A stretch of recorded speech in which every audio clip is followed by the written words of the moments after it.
darles cinco ideas que a mi juicio representarían la materia prima para justificar la construcción de una nueva teoría psicológica.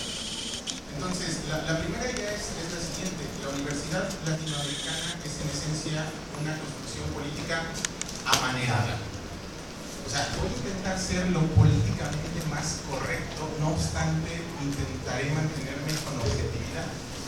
Cuando digo que la Universidad Latinoamericana es en esencia una construcción política amanerada, lo que estoy diciendo es que la universidad no se vive ni se experimenta igual en todas las partes del globo terráqueo.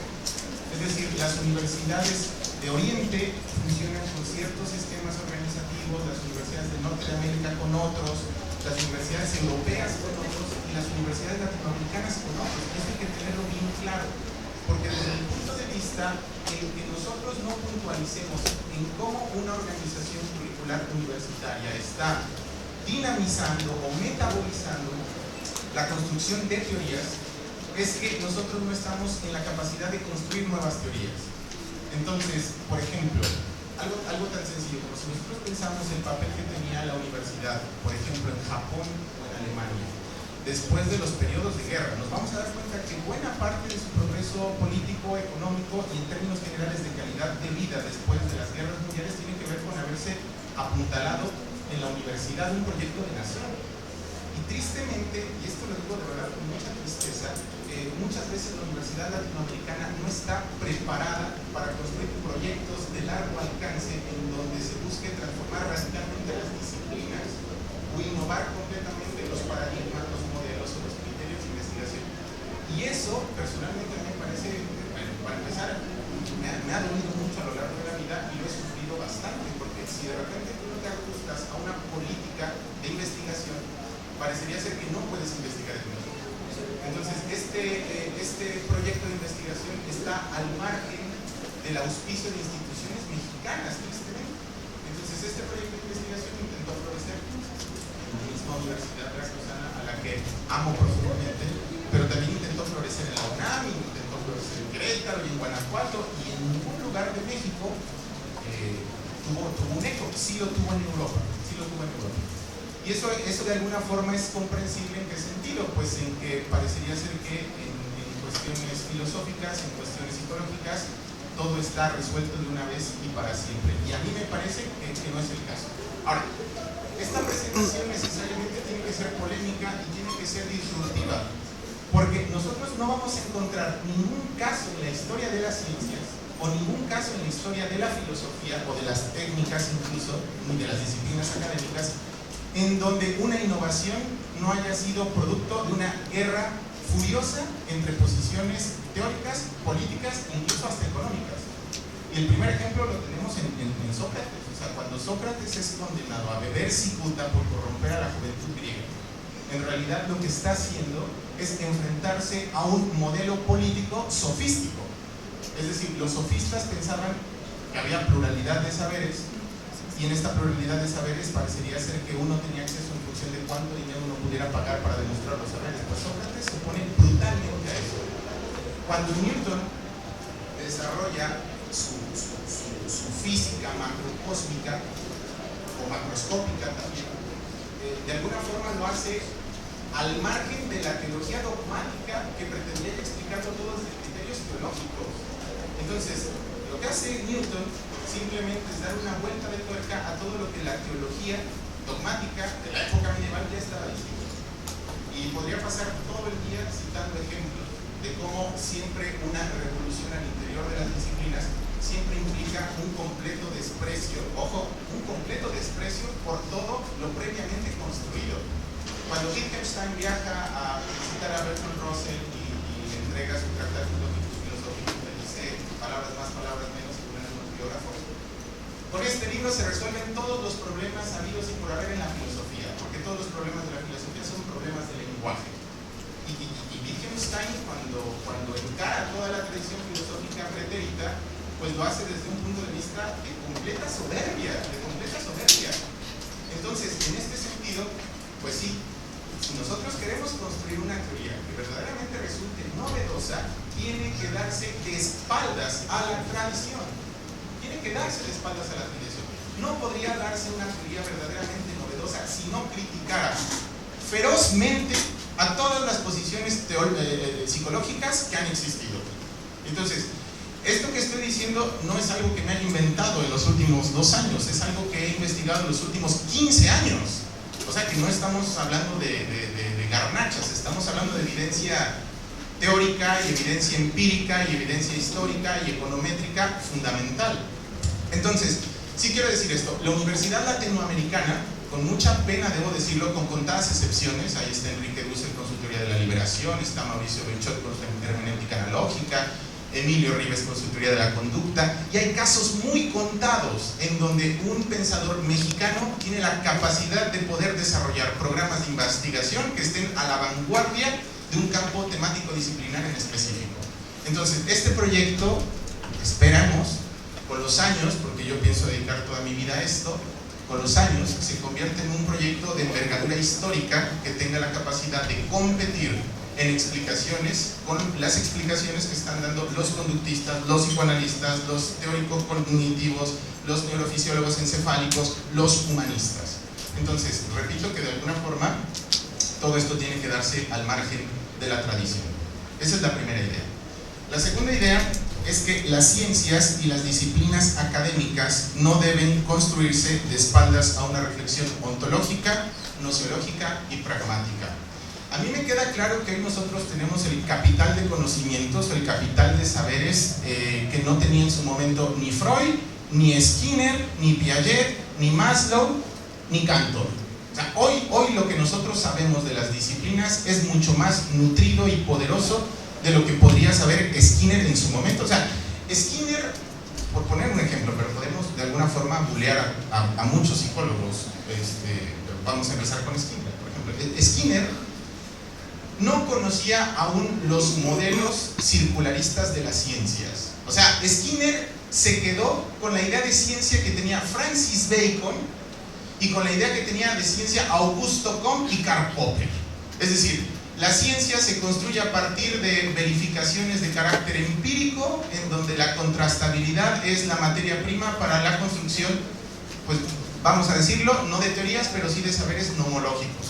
Entonces, hoy sabemos que si nosotros quisiéramos pensar a las ciencias ya no las podríamos pensar desde el punto de vista de las teorías de las ciencias de carácter positivista, porque el positivismo, dirían los jóvenes, ya fue. O sea, el positivismo ya fue una construcción de un modelo de ciencia que, ojo, que también está permeando en la neurofisiología encefálica y en lo que hoy está muy de moda, que es la neurociencia. Y pretendo no meterme mucho en eso para no recibir tomatazos, pero parece ser que también la neurociencia se quedó años luz de la reflexión sobre teoría de la ciencia. O sea, la neurociencia descansa en un ingenuo positivismo, pero de los más ingenuos, porque parecería ser que basta cierta contrastabilidad empírica y ciertos modelos correlacionales a partir de evidencias empíricas y comportamientos analizados paramétricamente para poder llegar a una conclusión. Entonces, para no hacer más largo el cuento, perdón, lo que estoy diciendo es que las ciencias, las disciplinas y los saberes no tienen que construirse al margen de una teoría ontológica. Y cuando hablo de una teoría ontológica es que necesitamos pensar cabalmente cuáles son los componentes constitutivos de lo real. Entonces, si nosotros echamos revista sobre todas las corrientes psicológicas construidas hasta el presente, nos vamos a dar cuenta que Skinner nunca se planteó una problemática de carácter ontológico, jamás, ni tampoco los humanistas, ni tampoco los cognitivistas, sino que de alguna forma no es que no se soporten en presupuestos ontológicos, simplemente es que estos presupuestos ontológicos no están ni manifiestos, ni clarificados, ni suficientemente reflexionados. Ojo, eso es por un lado.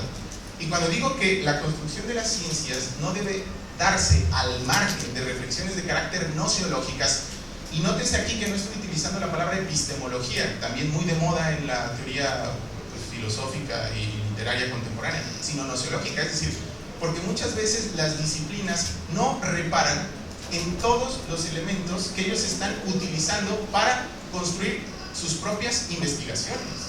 Y muchas veces lo que los científicos o los investigadores están conociendo como el modelo ideal para investigar un determinado fenómeno no es otra cosa más que la aparatología tecnológico-económico-política que es imperante en el tiempo en el que se están llevando a cabo las investigaciones. O sea, no es gratuito que, por ejemplo, las metáforas que hay sobre el entendimiento, ojo, porque son metáforas, siempre estén correlacionadas con los recursos tecnológicos más usados en la época.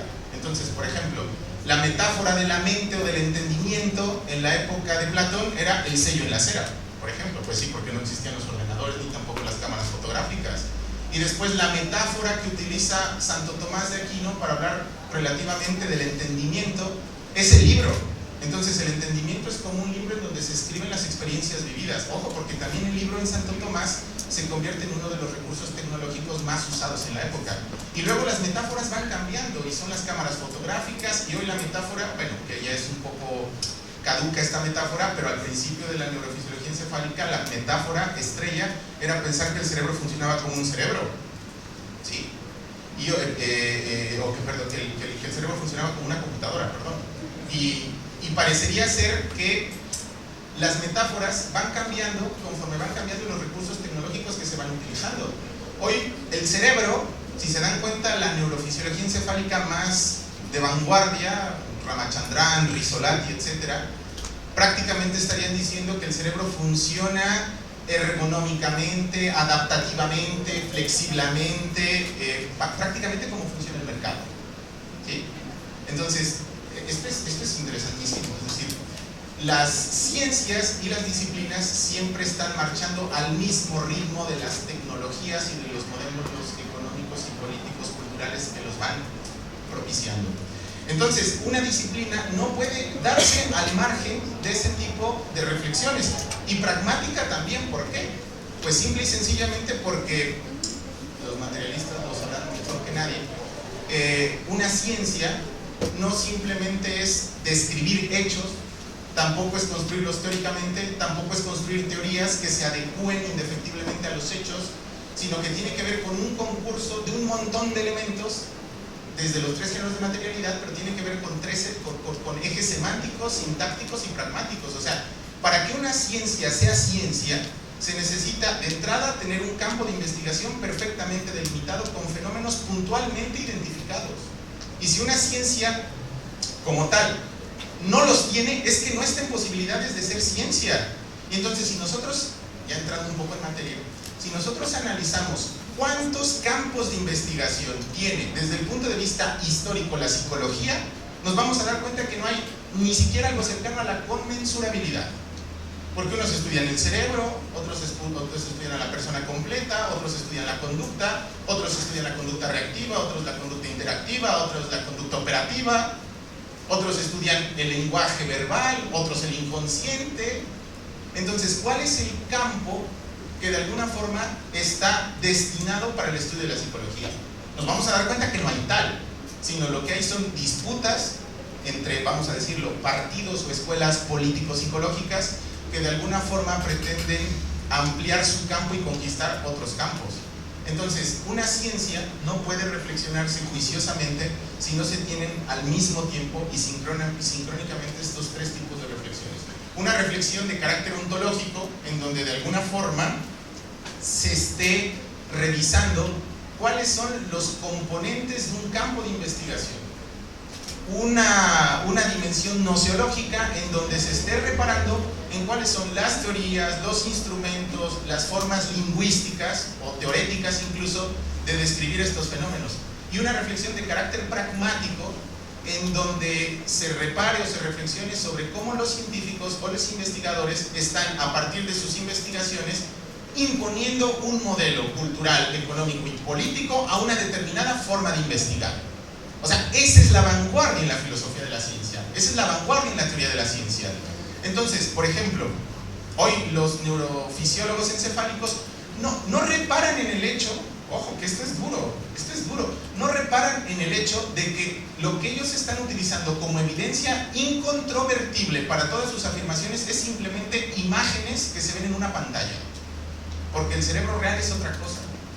Y el cerebro real está funcionando siempre dentro de un cuerpo, dentro de una persona que tiene una cultura, que tiene un idioma, que tiene una historia de vida, y de alguna forma hay permítanme la expresión, una suerte de traducción, o yo diría de reducción de los componentes de toda la persona a unas manchas o a unos coloreos dentro de una determinada pantalla.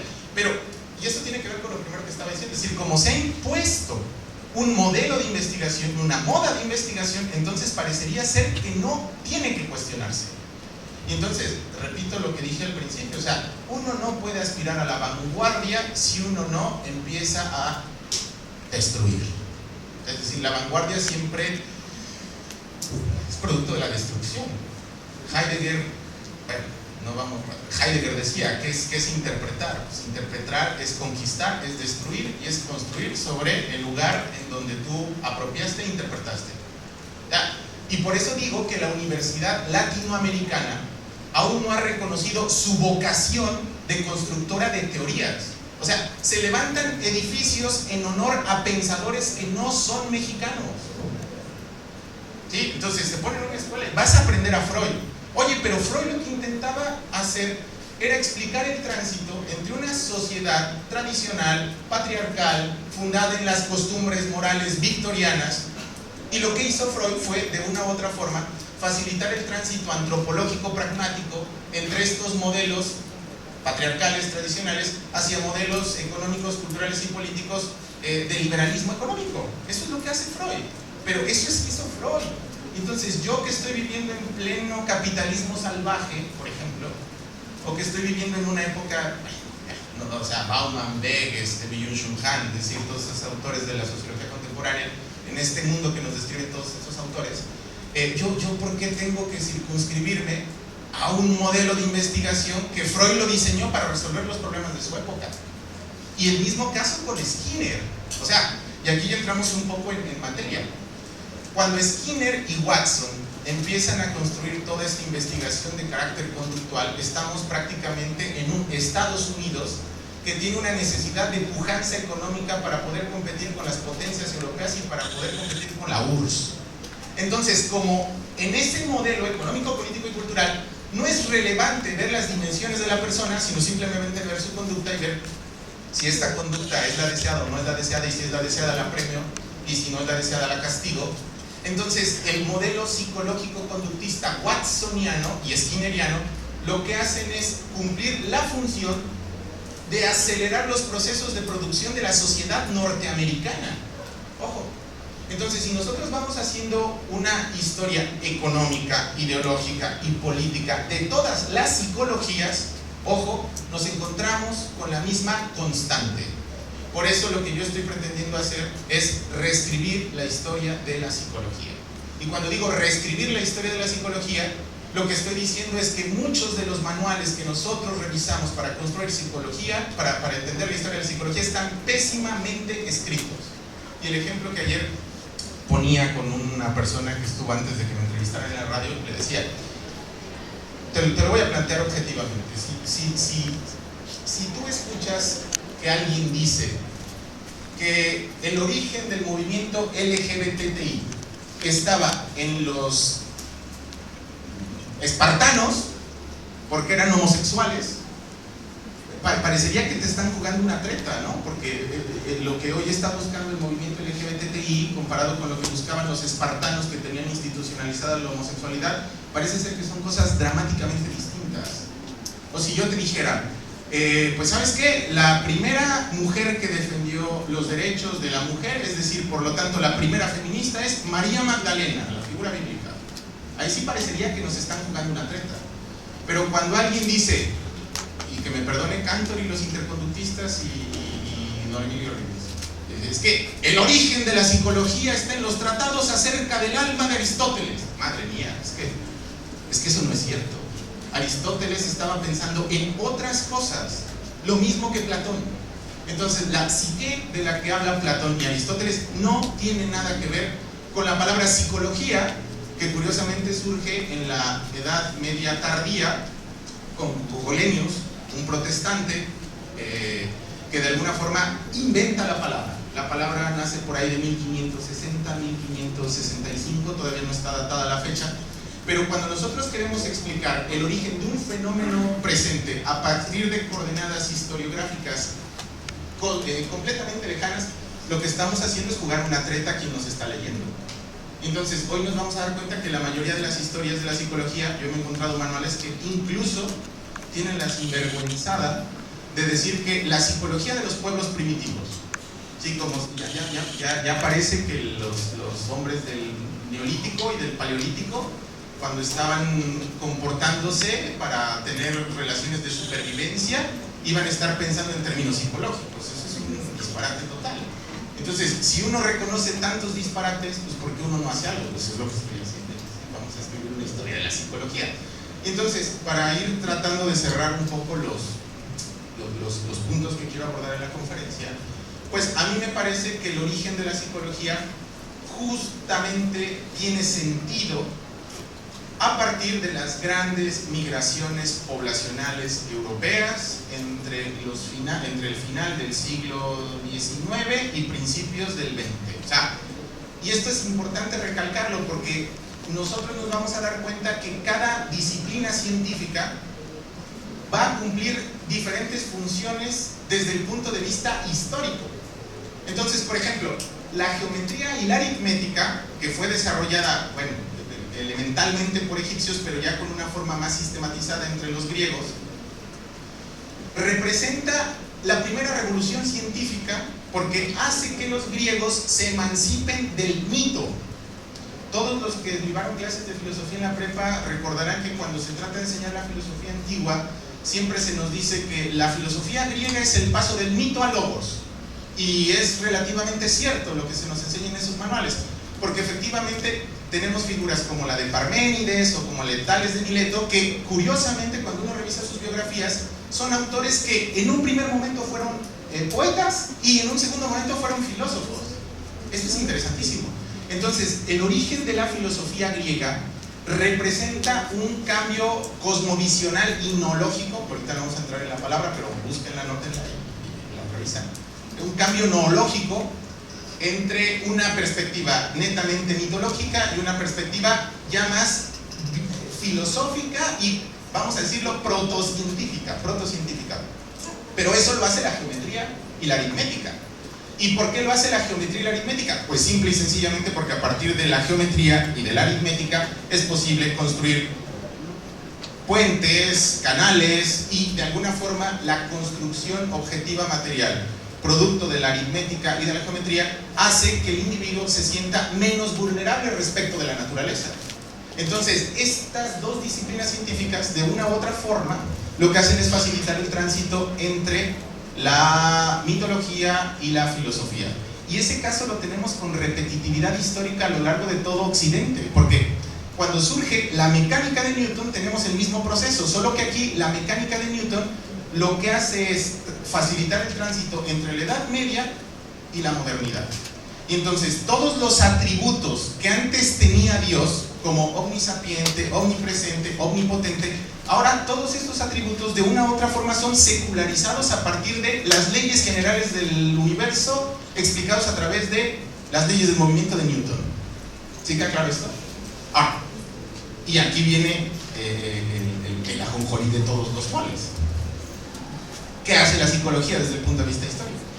Pues la psicología desde el punto de vista histórico lo que hace es facilitar el tránsito entre la Edad Media tardía, la Ilustración y el Romanticismo, y el capitalismo industrial salvaje transnacional. O sea, fíjense lo que estoy diciendo. Entonces, si nosotros hacemos una historización de las disciplinas, nos vamos a dar cuenta que efectivamente cada una surge en un momento histórico preciso y muy puntual. Y cuando hablo de momento histórico preciso y puntual, lo que estoy diciendo es que hoy el estilo de vida que nosotros tenemos no sería posible sin la emergencia de la psicología. Ahora, un dato curiosísimo que cuando yo lo estaba, apenas lo estoy documentando para el capítulo 4 del libro, cuando lo estoy documentando yo quedo perplejo, es decir, que las ciudades que tuvieron mayor crecimiento demográfico, casi hasta en un 400%, son de los países en donde surgieron las primeras corrientes psicológicas. Estamos hablando de Alemania y estamos hablando de Estados Unidos. Entonces, Estados Unidos tuvo un crecimiento brutal, fundamentalmente en Chicago, por ejemplo, a principios de siglo, y curiosamente ese es el campo de cultivo del conductismo, pero también lo tuvo Berlín y también lo tuvo Viena. Curiosamente, Wundt, en Alemania, de alguna forma está promoviendo un primer movimiento psicológico, pues conocido como voluntarismo wundtiano, pero también Freud lo está haciendo en Viena, y ya todos lo sabemos, como el psicoanálisis, pero también en Estados Unidos está gestando un movimiento psicológico muy puntual. Ese dato no es gratuito, es decir, que las primeras corrientes psicológicas hayan surgido en las ciudades con mayor crecimiento demográfico, a mi juicio, y eso lo estoy revisando con mis tutores y con algunos historiadores, parece ser una evidencia suficiente para reconocer que justamente las conglomeraciones poblacionales y las necesidades adaptativas de esos grupos que migraron de las zonas rurales a las zonas urbanas se convierten en la justificación inequívoca del surgimiento de la psicología. Ojo que esto no está escrito en ninguna historia de la psicología. Si tú revisas un manual de historia de la psicología, parecería que te periodizan la historia de la psicología como si efectivamente fuera una disciplina que hubiera existido desde el Neolítico y que mantuviera una continuidad temático-metodológica a lo largo de toda la historia hasta llegar a aflorar con Skinner, con Freud, Piaget o las nuevas psicologías contemporáneas.